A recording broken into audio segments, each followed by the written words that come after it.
ప్రామాణిక గ్రంథం అండి బైబిలు, మహాజ్ఞాన గ్రంథం. ఎంతవరకు మనకెవరు చెప్పలేదండి ఇవి. యేసు ప్రభువుని నమ్ముకో నీ రోగం పోద్ది, యేసు ప్రభువుని నమ్ముకో నీకు పిల్లలు పుడతారు, యేసు ప్రభువుని నమ్ముకో నువ్వు నిత్య జీవానికి పోతావు.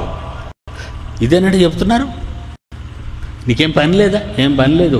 Enjoy everyday. పనికొచ్చావండి ఇక్కడికి పనికొచ్చావండి.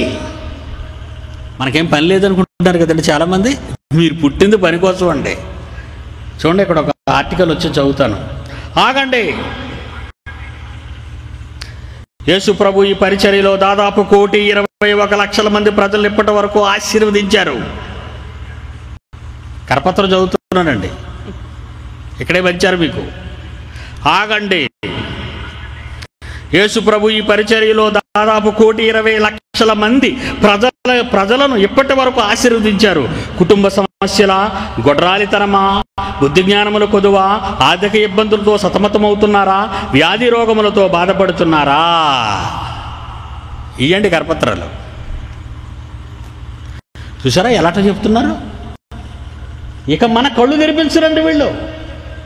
ఈ సమాజాన్ని దోచుకునే దోపిడి దొంగలు వీళ్ళంతా. దేవుని జ్ఞానాన్ని చెప్పకుండా దారి మళ్ళిస్తున్నారు వీడంతా.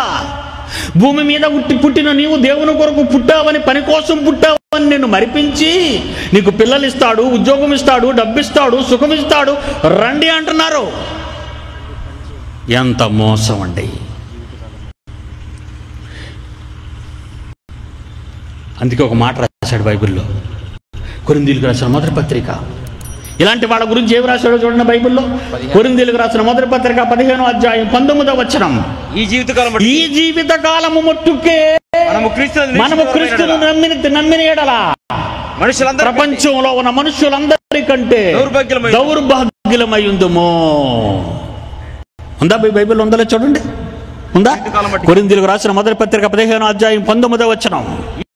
ఈ జీవిత కాలం మట్టుకే మనము క్రీస్తునందు నమ్మిన ఎడల, క్రీస్తునందు విశ్వాసం ఉంచిన ఎడల, నిరీక్షణ ఉంచిన ఎడల మనుషులందరికంటే దౌర్భాగ్యులమై ఉందుము. ఆగండి. కుటుంబ సమస్యల, గొడ్రాలితనమా, బుద్ధి జ్ఞానముల కొదువా, ఆర్థిక ఇబ్బందులతో సతమతమవుతున్నారా, వ్యాధుల రోగములతో బాధపడుతున్నారా?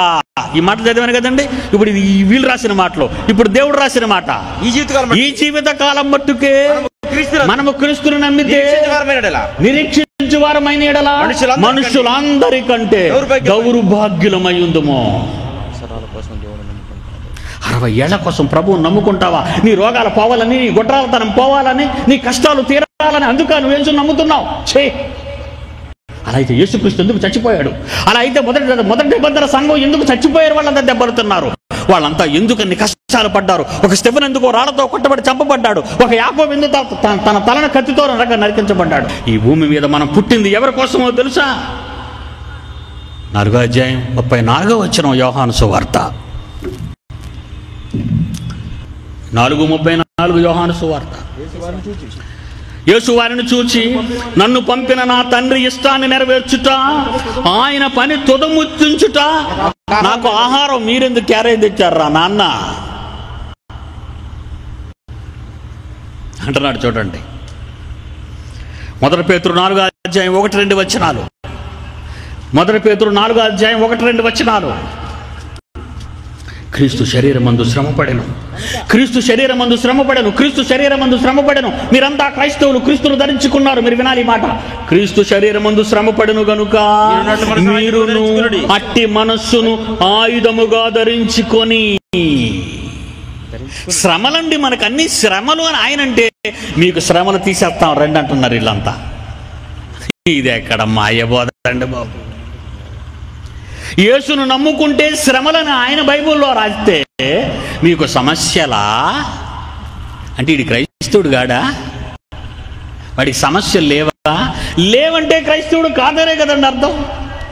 క్రైస్తవుడైనందుకు బాధ అనుభవించిన ఎడల, 1 పేతురు అదే అధ్యాయం 4వ అధ్యాయం 16లో ఉంది. క్రైస్తవుడు ఎవడైనను క్రైస్తవుడు అయినందుకు బాధ అనుభవించిన ఎడల సిగ్గుపడక కష్టాలన్నీ పోవునట్లు ప్రార్థన చేయండి అని లేదు అక్కడ. చూడండి, ఎవడైనను క్రైస్తవుడైనందుకు బాధ అనుభవించిన ఎడల అతను సిగ్గుపడక ఆ పేరును బట్టి దేవుని మహిమపరచాలి. కష్టాలు వచ్చాయి కనుక దేవుని మహిమపరచు, కష్టాలు తీసేయమని ప్రార్థన చేయడం కాదు.